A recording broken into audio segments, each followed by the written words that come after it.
कोपरगाव शहरात मध्यरात्रीच्या सुमारास गुंडगिरीचा थरारक प्रकार समोर आला असून एका टोळक्याने हातात धारदार हत्यारे आणि लाकडी दांडके घेऊन शहरात प्रचंड दहशत माजवली। रात्री 11 ते 1 वाजेच्या सुमारास झालेल्या राड्यामुळे संपूर्ण कोपरगाव शहर हादरून गेले आहे। मिळालेल्या माहितीनुसार शहरातील विविध भागांसह विशेषतः म्हणजे धारंगा रोड परिसरात या तरुणांच्या टोळक्याने धुमाकूळ घातला आहे। रस्त्याच्या कडेला उभ्या असलेल्या अनेक वाहनांवर या टोळक्याने थेट हल्ला चढवला।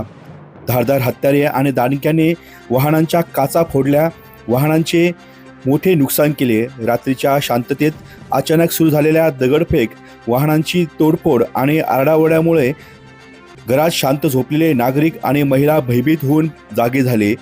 परिसरात कमालीचे भीतीचे वातावरण निर्माण झाले असल्याचे प्रत्यक्षदर्शी स्थानिक नागरिकांनी सांगितले आहे। मावा दिला नाही म्हणून हा वाद सुरू झाला असल्याचे बोलले जात असले तरी मात्र अधिकृत माहिती पोलीस दरबारी नोंद झाल्यानंतर समोर येणार आहे। नेमका हा वाद कशामुळे झाला, शांत कोपरगावात मध्यरात्री हा हैदोस का घालण्यात आला याचे कारण अद्याप समोर आलेले नाही। विशेष म्हणजे सकाळपर्यंत कोपरगाव शहर पोलीस ठाण्यामध्ये या प्रकरणी कोणत्याही गुन्ह्याची नोंद झाली नव्हती। त्यामुळे दहशत माजवणारे हे कोण होते हे गुन्हा दाखल झाल्यानंतर पोलीस तपासानंतर स्पष्ट होणारच आहे। मात्र मध्यरात्री इतक्या मोठ्या संख्येने तरुण हातात उघडी हत्यारे घेऊन फिरतात आणि धुमाकूळ घालतात, यामुळे कोपरगाव पोलिसांचा धाक उरला आहे की नाही असा संतप्त सवाल नागरिक उपस्थित करीत आहे। पोलीस प्रशासनाने या गुंडगिरीचा तात्काळ गांभीर्याने दखल घेऊन CCTV फुटेज आणि इतर पुराव्यांच्या आधारे आरोपींना बेड्या ठोकाव्यात आणि त्यांना कठोर अद्दल घडवावी अशी मागणी नागरिकांमधून जोर धरत आहे।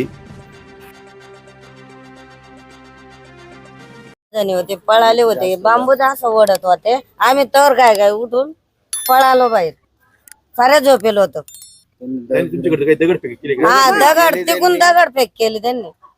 किती जण होते काय? मस्त 30-40 जण होते ते असे पळाले इकून।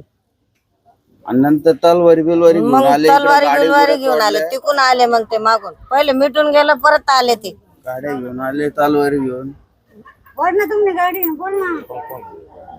गाडी वगैरे फोडलेली त्यांनी, काचा वगैरे फोडलेले आमच्यावाल्या, दगड वगैरे फेक केलेली, भट्टीवरचे सगळे दगड उचलून गाडीला, आमच्या मोटरसायकलीला पण लागलेले। आमचे बाबा बाहेर झोपलेले होते, बाबांना पण लागलेले।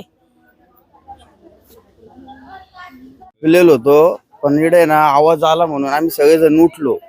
उठल्यानंतर एडा बाहेर आलो तर 20 पोर आहे ना डायरेक्ट दगडफेक करत होते। त्याच्यानंतर इकडे आमच्याला बांबू बांधलेला होता, त्यांनी तो पाडला। काही जण तिकडे पळून गेले, त्यांच्या हातात तलवारी होत्या।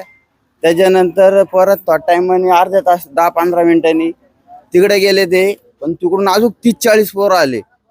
30-40 पोर आल्यानंतर थोडे पुढे गेले, तिकडे गाड्या फोडल्या त्यांनी, परत इकडे कल्ला केला, आवाज द्यायचे, परत पुढे येऊन अजून 2-4 गाड्या फोडल्या, बस। डी न्यूज वृत्तवाहिनी सामाजिक, शैक्षणिक, राजकीय, धार्मिक, सहकार, सांस्कृतिक, कृषी या सर्व चालू घडामोडींचा वेध घेणारी वृत्तवाहिनी डी न्यूज वृत्तवाहिनी, वेध वर्तमानाचा।